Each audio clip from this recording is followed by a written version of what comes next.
গতকাল ছিল বিয়ে বাড়ি। সকাল সকাল বাচ্চা মেয়েকে টাটা করে শুভজিৎ আর আমি বেরিয়ে পড়েছিলাম। স্টেশনে পৌঁছেই মনে পড়ে হাতে নেল পলিশ পরিনি, বিয়ে বাড়ি যাচ্ছি, তাই স্টেশনে গিয়েই কিনে নিই একটা নেল পলিশ আর প্ল্যাটফর্মে বসে পরে নিই হাতে। কোথায় বিয়ে বাড়ি যাচ্ছি সেটাই তো বলা হয়নি। যাচ্ছি তারকেশ্বর, আমার মাসির মেয়ের বাড়ি। দিদির দেওরের বিয়ে, আর ব্রাইডকে আমি যাচ্ছিলাম সাজাতে। আর শুভজিৎ আর আমার নিমন্ত্রণও ছিল। এটা নিয়ে শুভজিৎ আর আমার একসাথে 2 নাম্বার বিয়ে বাড়ি। ট্রেনে উঠলেই এত খাবার দেখে মনটা একটু খাবো খাবো করে, তাই কিনে নিয়েছিলাম পেয়ারা। পেয়ারা খেয়ে একটা লম্বা ঘুম দিয়ে 1:30টার মধ্যে পৌঁছে যাই তারকেশ্বর। পৌঁছেছিলাম 1:30টায় ঠিকই, কিন্তু স্টেশন থেকে দিদির বাড়ি যাওয়ার ট্রেকার ছাড়বে সেই 2:15। অনেকক্ষণ ওয়েট করার পর অবশেষে 2:30টার মধ্যে পৌঁছে গেছি দিদির বাড়ি। কিছুক্ষণ রেস্ট নিয়ে চলে গিয়েছিলাম প্যান্ডেলে দুপুরের খাবার খেতে। দুপুরের মেনুতে ছিল গরমের একদম পারফেক্ট খাবার, সাদা ভাত, চুড়ি আলু ভাজা, মুসুর ডাল, ঝিঙে আলু পোস্ত, মাছের ঝাল আর চাটনি। এরপর বসে পড়ি রিসেপশন, ব্রাইডকে সাজাতে। ব্রাইডকে রেডি করা হয়ে গেছে, সেটার ভিডিও করা হয়নি। তারপরেই বসে পড়েছিলাম আমার দিদিকে পার্টি মেকআপ করতে। এই যে দাঁড়িয়ে আছে, এটা হলো আমার বোনজি। মাকে একভাবে দেখে যাচ্ছে কেমন লাগছে সাজার পর, আর তার সাথে সবাইকে ডেকে ডেকেও এনে দেখাচ্ছে দেখো আমার মাকে কত সুন্দর লাগছে।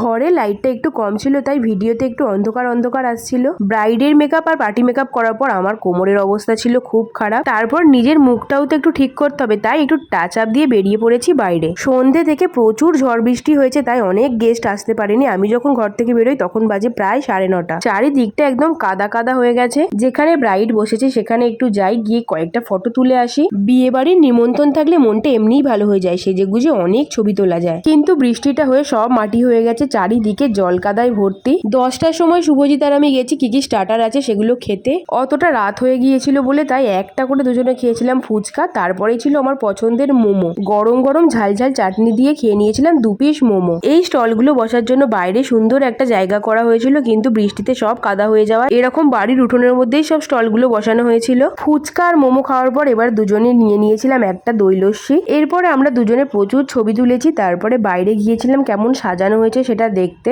বিয়ে বাড়ির ডেকোরেশন দেখতে দেখতে এবার চলো যাওয়া যাক খাবার প্যান্ডেলের দিকে, কারণ ঘড়িতে তখন বেজে গেছে প্রায় 11:15। বসে পড়েছি খেতে। এই ছিল বিয়ে বাড়ির মেনু কার্ড। অনেকদিন পর আবার এরকম শালপাতায় খেলাম। আমি, শুভজিৎ, আমার দাদা মানে মাসির ছেলে, আর যিনি ফুচকা স্টলে ছিলেন সেই কাকুটা বসেছিলেন আমাদের সাথে খেতে। কাকু ছিলেন দারুণ মজার মানুষ। 4 জনে খাবার থেকে আমরা হেসেছি বেশি। খাবার দাবার আয়োজন ছিল বেশ সুন্দর। খাবার শেষ করে আমরা দুজনে চলে গিয়েছিলাম কনের বাড়ি থেকে আসা তত্ত্ব দেখতে। এই বিয়ে বাড়ির তত্ত্বগুলো দেখতে আমার দারুণ লাগে, এত সুন্দরভাবে সাজিয়ে দেয়, দেখতেই অন্যরকম লাগে। তারপরে আর কি ড্রেস চেঞ্জ করে বসে পড়েছি আমার অমূল্য সম্পদ মেকআপের প্রোডাক্টগুলো ব্যাগের মধ্যে গুছিয়ে রাখতে, কারণ সকাল হলেই চলে যেতে হবে বাড়ি।